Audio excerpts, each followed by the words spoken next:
Good morning all of you. देखिए बेटा, आज हम जो आपका चैप्टर है लोह तुला, उस चैप्टर के अभ्यास प्रश्नों को करने जा रहे हैं। उसी चैप्टर की श्रृंखला को आगे बढ़ाते हुए हम देख रहे हैं कि किस किस प्रकार के प्रश्न आपकी परीक्षा के अंतर्गत पूछे जाते हैं।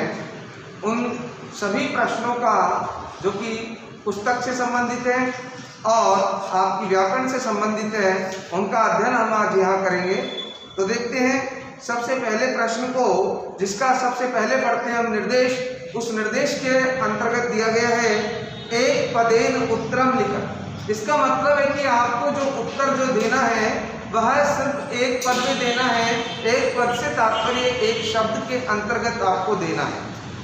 तो देखिए, आपका जो पहला प्रश्न है वह है वणिक पुत्रस्य किम नाम आसीत्। तो यहाँ पर मैं आपको हिंदी ट्रांसलेशन भी करके बता रहा हूँ, लेकिन जो आपका माध्यम जो उत्तर देने का होगा वह आपका संस्कृति होगा, क्योंकि जब आपको प्रश्न संस्कृत भाषा में पूछा गया है तो आपका उत्तर देने का जो माध्यम है वह भी संस्कृति ही होगा।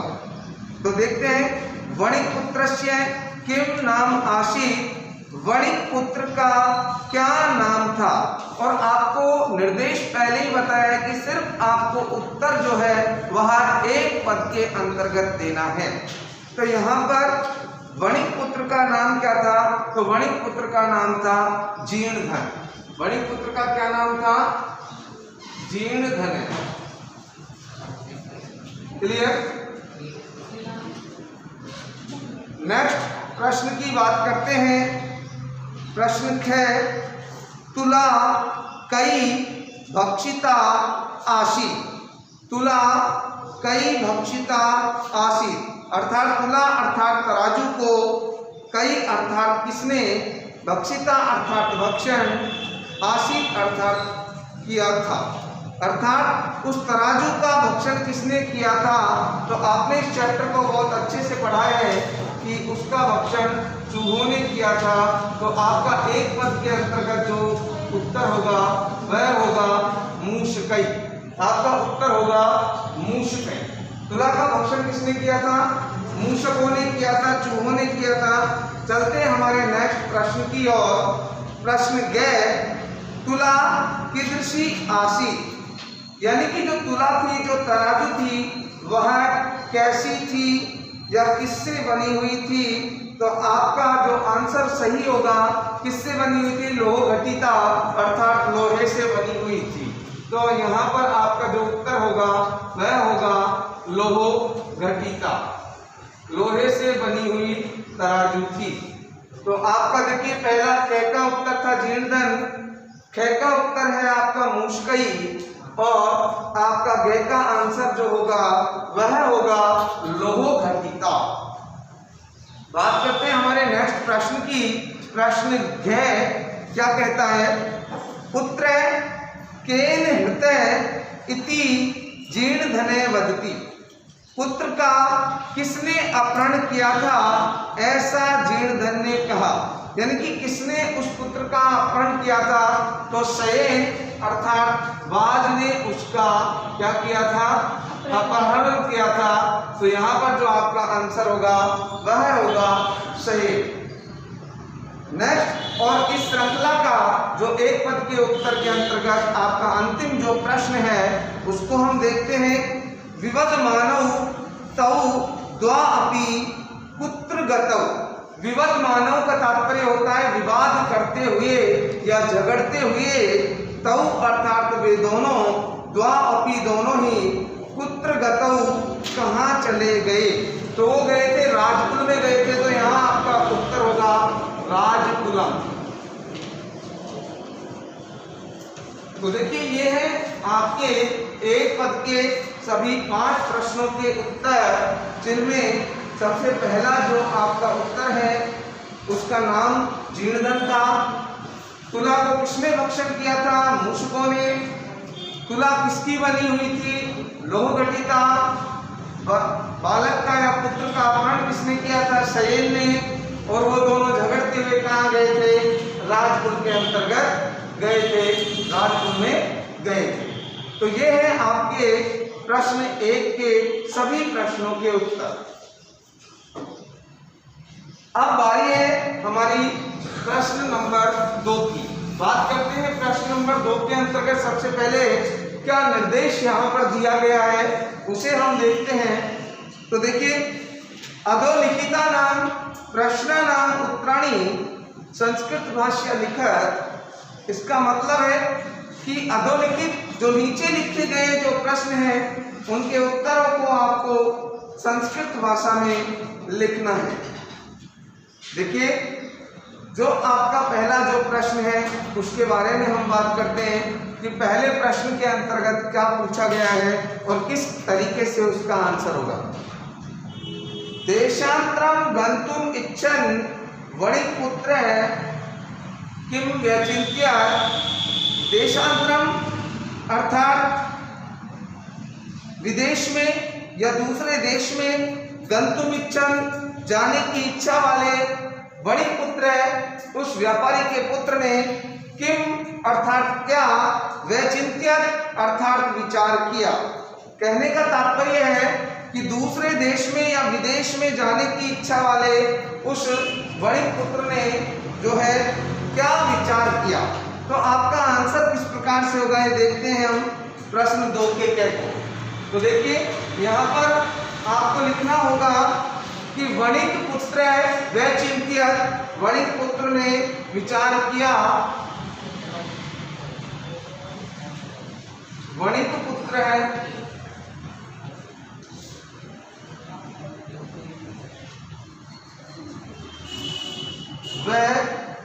व्यचिन्त्यत, वणिक्पुत्र ने विचार किया। अब क्या विचार किया वह आपको यहाँ लिखना है। यत्र पूर्वम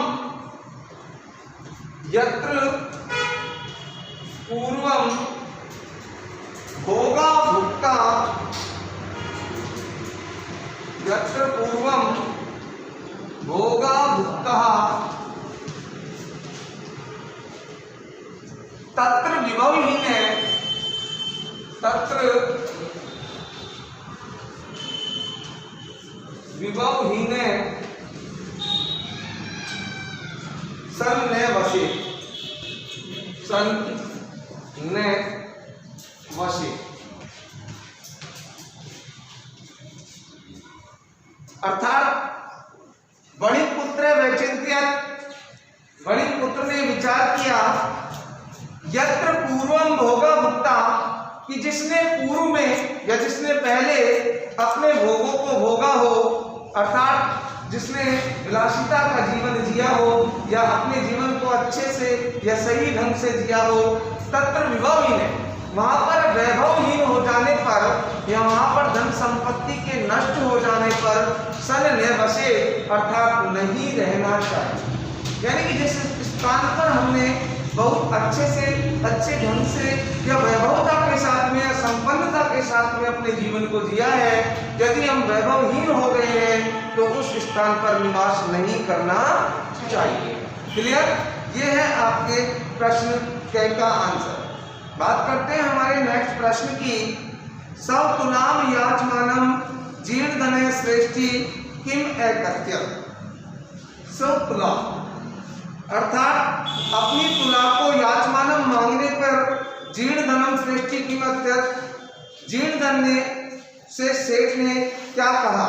तो उसने कहा था कि वो अर्थात अरे नास्ती तुला सातु मूषकई भक्षिता, कि वह तुला नहीं है, उसे तो चूहे क्या कर गए, भक्षण कर गए हैं, उसे तो चूहे खा गए हैं। तो आपका जो नेक्स्ट प्रश्न है उसका जो आंसर होगा वह होगा वो नास्ती तुलासा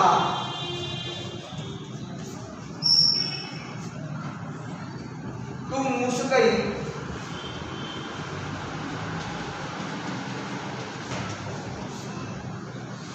भक्षिता।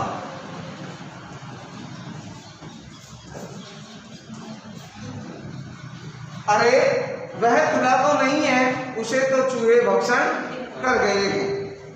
नेक्स्ट प्रश्न की बात करते हैं। जीर्ण धने गिरी गुहा द्वारम कया आच्छादे गृहम आगते, जीर्णधन ने उस पर्वत की गुफा के द्वार को किससे ढक करके घर को आ गया। तो यहाँ पर जो आपका आंसर होगा वह होगा जीर्णधने गिरी गुहा द्वारम महत्या सिलिया, महत्या सिलिया।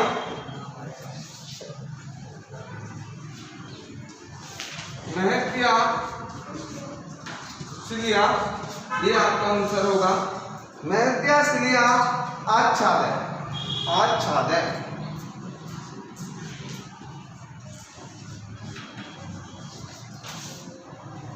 महत्या सिलिया आच्छादय गृहम आगता, घर को आ गया। तो आप इतना भी लिख सकते हैं आंसर, और पूरा आंसर अगर आप लिखना चाहें तो लिख सकते हैं जीर्णधने गिरी गुहा द्वारम महत शिलिया आच्छादे गृहम आगत है। या फिर आप महत्या शिलिया आच्छादे भी लिख सकते हैं, बहुत बड़ी शिला से उसको ढक कर। नेक्स्ट प्रश्न की बात करते हैं।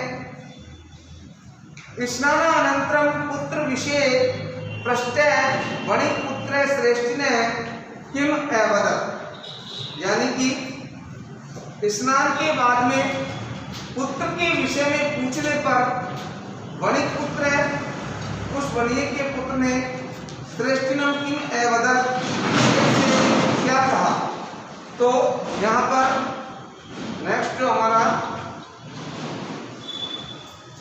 आंसर होगा वह होगा वे का वणिक्पुत्र है, वणिक्पुत्र है अवदत्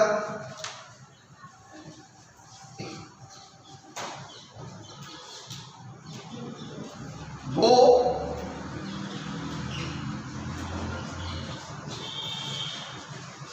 तव पुत्र है नदी तटात, तव पुत्र है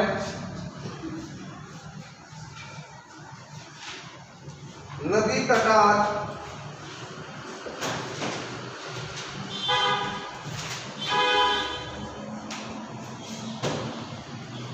शयन हते।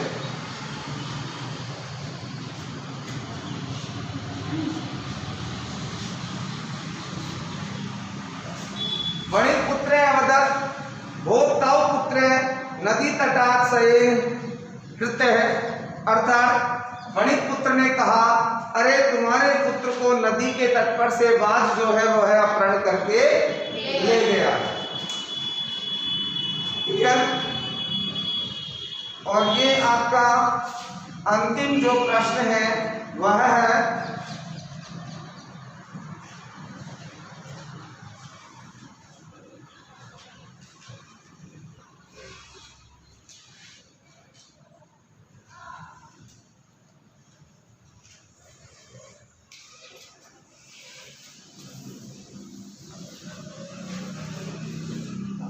आपका अंतिम प्रश्न।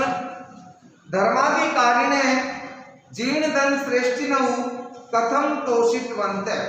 उस धर्माधिकारी ने अर्थात उस न्यायाधीश ने जीर्णधन और सेठ को कैसे संतुष्ट किया। तो यहाँ पर आपका जो अंतिम प्रश्न है इसका आंसर आपका होगा धर्माधिकारी ने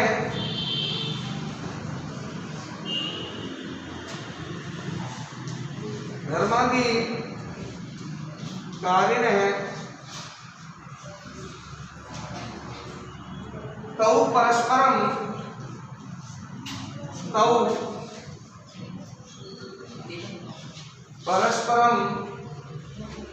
तुला शिशु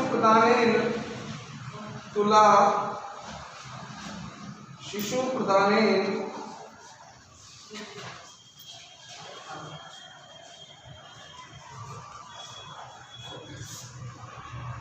तोषितवन्तः।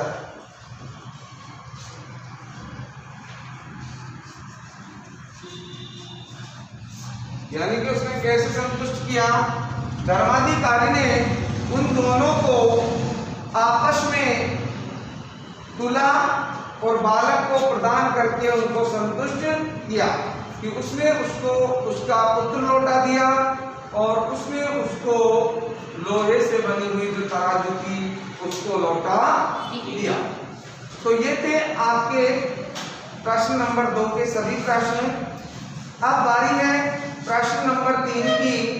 तो उसके अंतर्गत देखिए क्या दिया गया है। स्थूल पदान्य अधिकृत्य प्रश्न निर्माणम कुरु। स्थूल पद दिए गए हैं, बोल्ड पद दिए गए हैं, उनके आधार पर जो है आपको क्या करना है, प्रश्न निर्माण करना है। तो देखिए पहला प्रश्न है क्या, जीर्णधने विवक्षात् देशांतरम गंतुम इच्छन व्यचिन्त्य। इट मीन्स हिंदी अर्थ हम इसका देखते हैं। जीर्णधन आपको सिर्फ इसकी जगह प्रश्नवाचक शब्द लिखना है और अंत में आपको प्रश्न के अंत में प्रश्नवाचक चिन्ह लगता है। हम एक उत्तर से प्रश्न बना रहे हैं, तो प्रश्न बना रहे हैं तो डेफिनेट वहां पर प्रश्नवाचक चिन्ह लगेगा, क्वेश्चन मार्क लगेगा। तो जीर्णधन की जगह आपको देखिए क्या करना है।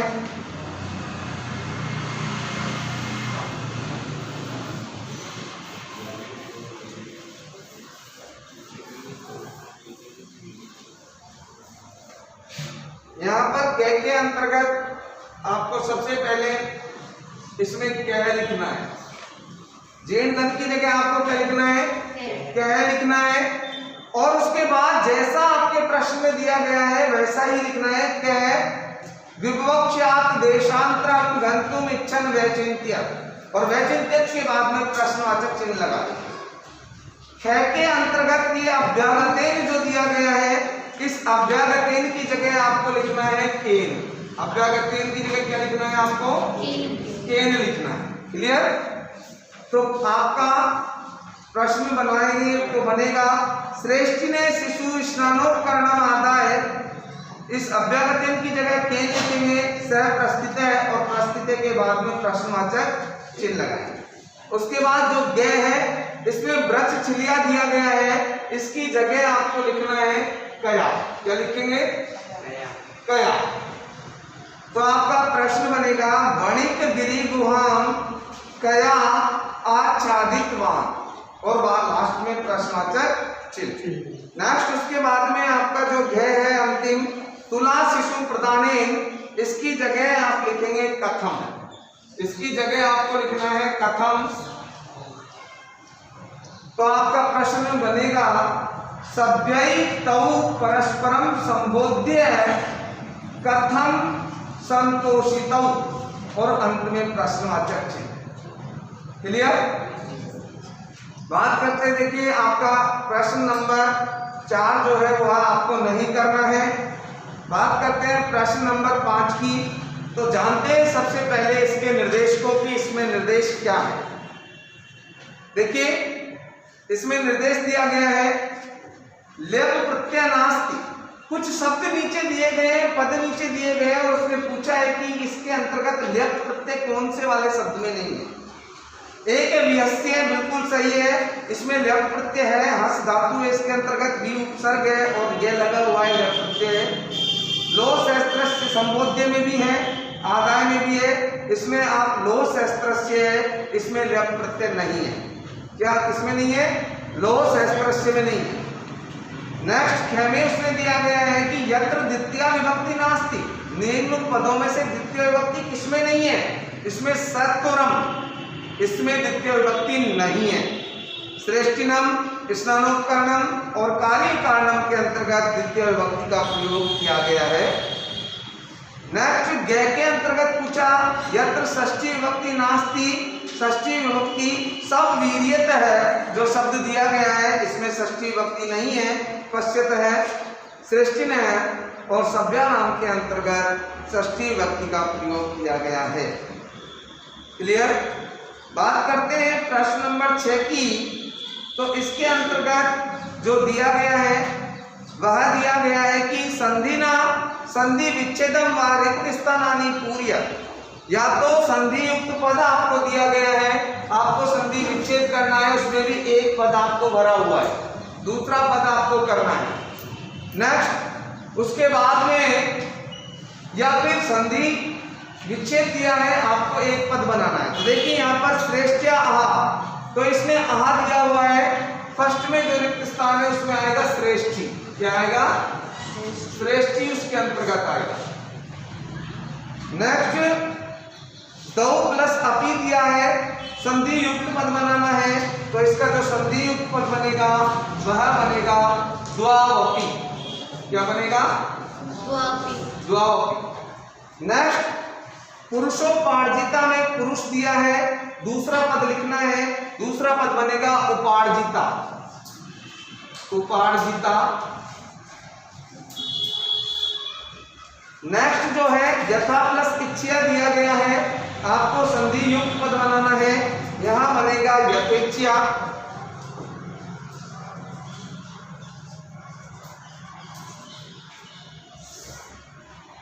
नेक्स्ट जो है स्नानोपकरणम में उपकरणम दिया हुआ है, पहला पद नहीं दिया, पहले पद में आएगा स्नान।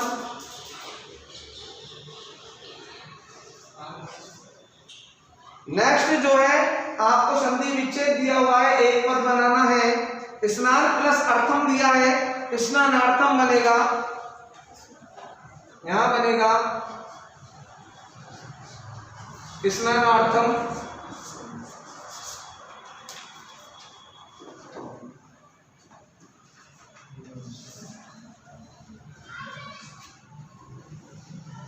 तो देखिए रिक्त स्थान की पूर्ति हमें इस प्रकार से करनी है। यहां पर फर्स्ट में श्रेष्ठी और संधि विच्छेद से ख के अंतर्गत संधि युक्त पद बनाएंगे द्वापी। पुरुष उपार्जिता का पुरुष प्लस उपार्जिता लिखेंगे। यथा प्लस इच्छा का संधि युक्त पद बनता है यथेच्छा। स्नानोपकरणम का उपकरणम दिया हुआ है, पहले पद में स्नान आएगा, और स्नान प्लस अर्थम का जो संधि युक्त बनेगा वह बनेगा स्नानार्थम। ये थी आपके संधि से संबंधित आपके प्रश्न। प्रश्न नंबर 7 की बात करते हैं, समस्त पदम विग्रहम का लिखत। देखिए या तो समस्त पद दिया है आपको विग्रह करना है, या विग्रह दिया है तो आपको समस्त पद बनाना है। क्लियर? यहां विग्रह दिया हुआ है क्या के अंतर्गत स्नानस्य उपकरणम।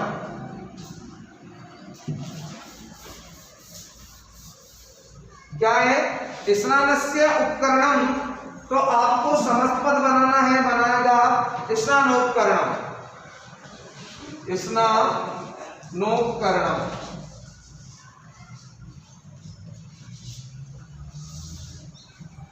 ये संधि युक्त पद है, विग्रह गया था तो स्नानस्य उपकरणम। ख के अंतर्गत आपको गिरि गुहायाम दिया हुआ है, समस्त पद है, यानी कि आपको विच्छेद विग्रह करना है, समास विग्रह, तो यहां बनेगा गिरे गुहायाम। गिरे गुहायाम, गिरे गुहायाम। नेक्स्ट जो आपका दिया हुआ है धर्मस्य अधिकारी, विग्रह दिया हुआ है, समस्त पद बनाएंगे तो बनेगा धर्माधिकारी।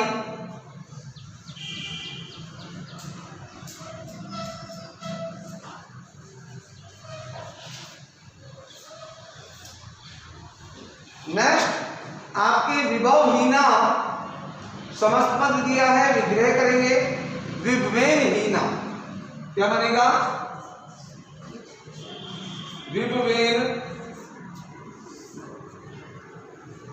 हीना। विभवेन हीना। और 7 का जो ए है यह आपको नहीं करना है, तो आपको प्रश्न नंबर 4 और प्रश्न नंबर 7 का ए ये आपको नहीं करना है। तो बेटा जो आज का आपका जो होमवर्क होगा वह आपको आपकी संस्कृत की नोटबुक के अंतर्गत आज की जो क्लास में मैंने आपको सारे प्रश्नोत्तर जो कराए हैं यह आपको करने हैं नीट एंड क्लीन रूप से, और साथ ही साथ इनको लर्न भी करना है। Thank you, have a nice day.